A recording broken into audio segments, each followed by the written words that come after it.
इसको एक श्लोक में बोला गया है, कामादिनाम कति न कतिधा पालिता दुर्निदेशास तेषाम जात मयि न करुणा नात्रपान्नोपशांति उत्सृज्यतामथ यदुपतेर सांप्रतम लब्ध बुद्धिर ताम शरणम आयतः माम नियुंक्ष्वात्म दासये। हे कृष्ण, जब जिसकी वास्तविक बुद्धि जागृत होती है, शुद्ध बुद्धि जागृत होती है, तो कहता है, हे कृष्ण, मैंने अपने कामनाओं का जन्म जन्मांतर कितना सेवा किया, लेकिन वो संतुष्ट नहीं हुए, उनको मुझ पे कोई दया नहीं आई, कोई लज्जा भी नहीं आई।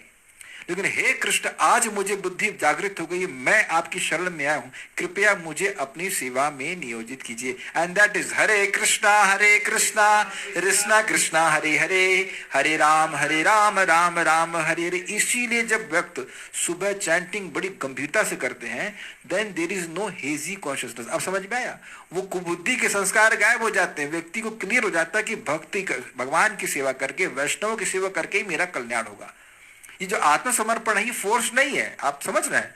आत्मसमर्पण फोर्स नहीं है, व्यक्ति को खुद समझ में आने लगता है कि मेरा कल्याण भगवान की सेवा से ही होगा। Is it okay?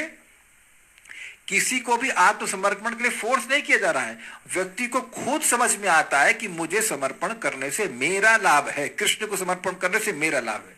जैसे मछली जानती है कि जैसे पानी से निकलूंगी तो मेरा नुकसान है, पानी में रहूंगी तो मेरा फायदा है। Is it all okay?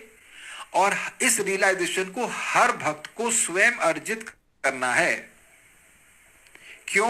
क्योंकि अगर कोई भक्त गलत चुनाव करता है तो दूसरा भक्त उसको रोक नहीं सकता। क्या आप स्वीकार करते हो इस बात को? अगर कोई माया में जाना चाहता है तो उसको बचाया नहीं जा सकता, अगर वो जाना ही चाहे तो। Is it all okay? Accepted है कि नहीं?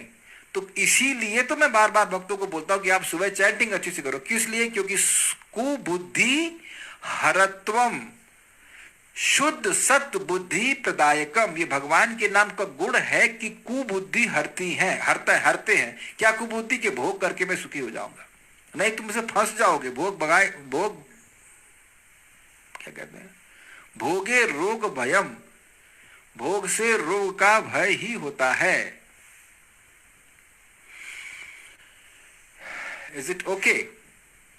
तो जितना व्यक्ति भगवान का नाम जप करेगा, एटलीस्ट अच्छे से करने का प्रयास जो नियमित बताया गया, वह भी व्यक्ति के हृदय में ये भावना को स्थापित कर देगा कि भगवान आपकी भक्ति करके ही मैं सुखी हो सकता हूं, and he will surrender to Krishna. I hope it is very clear.